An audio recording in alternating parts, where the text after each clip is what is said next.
नमस्कार दोस्तों, स्वागत है आप सभी का हमारे यूट्यूब चैनल पर। दोस्तों, आज के वीडियो में हम विधानमंडल के पीठासीन अधिकारियों के बारे में चर्चा करने वाले हैं। तो चलिए आज का वीडियो हम प्रारंभ करते हैं। राज्य विधानमंडल के प्रत्येक सदन का अपना पीठासीन अधिकारी होता है। विधानसभा के लिए अध्यक्ष होते हैं और उपाध्यक्ष तथा विधान परिषद के लिए सभापति एवं उपसभापति होते हैं। विधानसभा के लिए सभापति का पैनल एवं परिषद के लिए यानी विधान परिषद के लिए उपाध्यक्ष का पैनल नियुक्त किया जाता है।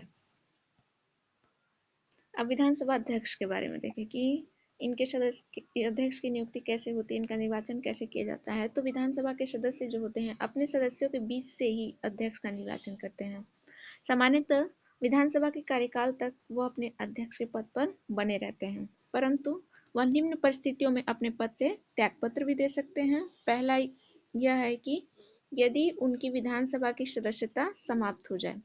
दूसरा यह है कि यदि वह अपना त्यागपत्र उपाध्यक्ष को सौंप दें, यानी अपनी इच्छा अनुसार अपना त्यागपत्र जो है उपाध्यक्ष को सौंप देते हैं, तो इस स्थिति में भी वो अपने पद से हट जाएंगे। अगला है कि यदि विधानसभा के जो तत्कालीन समस्त सदस्य हैं वह प्रभावी बहुमत से संकल्प पारित कर दें, तो विधानसभा अध्यक्ष को अपने पद से त्यागपत्र देना पड़ता है।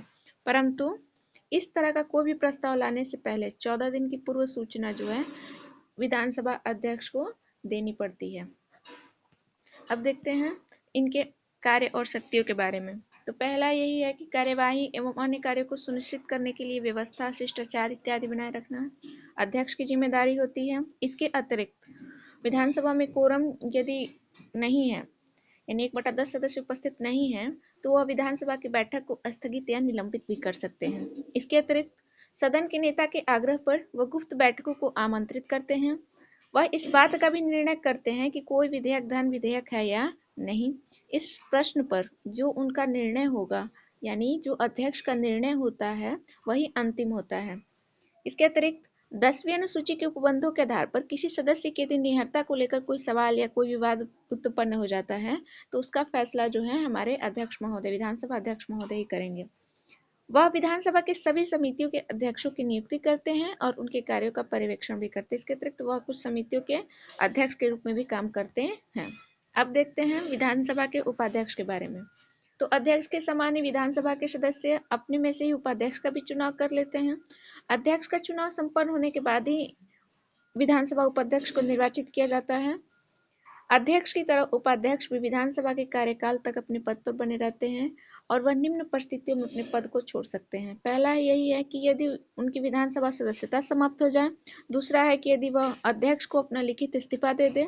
और तीसरा यह है कि यदि विधानसभा सदस्य बहुमत के आधार पर उन्हें हटाने का संकल्प पास कर दें, तो यह संकल्प तो वो अपने पद से त्यागपत्र दे देते हैं। लेकिन यह संकल्प पारित सदन में लाने से पहले भी 14 दिन की पूर्व सूचना जो है विधानसभा उपाध्यक्ष को भी देनी पड़ती है।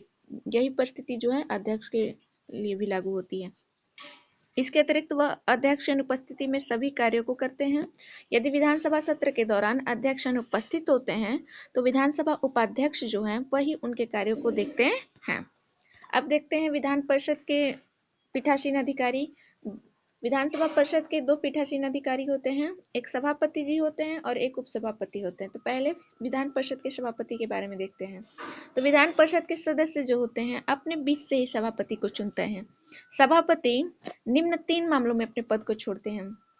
यदि उनकी सदस्यता समाप्त हो जाए, यदि वह उपसभापति को अपना लिखित त्याग पत्र दे दें, और तीसरा है कि यदि विधान परिषद में उपस्थित तत्कालीन सदस्य जो है अपने प्रभावी बहुमत से उन्हें हटाने का संकल्प पास कर दे, तो सभापति को अपने पद से त्याग पत्र देना पड़ता है। परंतु यह प्रस्ताव लाने से पहले 14 दिन की पूर्व सूचना जो है सभापति को देनी पड़ेगी। यह भी कंडीशन रखा गया है। इसके अतिरिक्त अध्यक्ष के समान ही सभापति के कार्य और शक्तियों जो है अध्यक्ष के समान ही होती है। सदन में अनुशासन बनाए रखना और सदन में कार्यवाही इत्यादि का संचालन करना। परंतु एक अधिकार जो है अध्यक्ष को होते हैं अतिरिक्त में देखा जाए तो वह यह है कि कोई भी विधेयक है या नहीं, इसका जो निर्णय है सिर्फ अध्यक्ष महोदय करेंगे, सभापति जी नहीं कर सकते हैं। अब देखते हैं विधान परिषद के अगले पीठासीन अधिकारी उपसभापति के बारे में। तो सभापति के समान ही उपसभापति को भी परिषद के सदस्य अपने बीच से ही चुनते हैं। उपसभापति को निम्न 3 मामलों में अपना पद छोड़ सकते हैं। वो पहला यह है कि यदि उनकी परिषद से सदस्यता समाप्त हो जाए। दूसरा यह है कि यदि वह सभापति को अपना लिखित त्यागपत्र दे दें कि वो अपने पद से त्यागपत्र दे रहे हैं, तब वो अपने पद को छोड़ सकते हैं। इसके अतिरिक्त यदि विधान परिषद के जो तत्कालीन सदस्य हैं वह प्रभावी बहुमत से उनके खिलाफ संकल्प पास कर दें, तब विधान परिषद के जो उपसभापति हैं उनको अपना पद जो है छोड़ना पड़ता है। परंतु इस तरह का संकल्प लाने से पहले 14 दिन की पूर्व सूचना जो है उपसभापति को देनी पड़ती है। अतः सभापति की अगर इनके कार्य के बारे में देखें तो सभापति की अनुपस्थिति में उपसभापति जो होते हैं वह उनके कार्यभारों को संभालते हैं। परिषद की बैठक के दौरान सभापति के न होने पर वह उसी तरह का काम करते हैं और दोनों ही मामलों में उनकी शक्तियां जो हैं समान है। तो दोस्तों आज का वीडियो यहीं पे समाप्त करते हैं। Thank you for watching.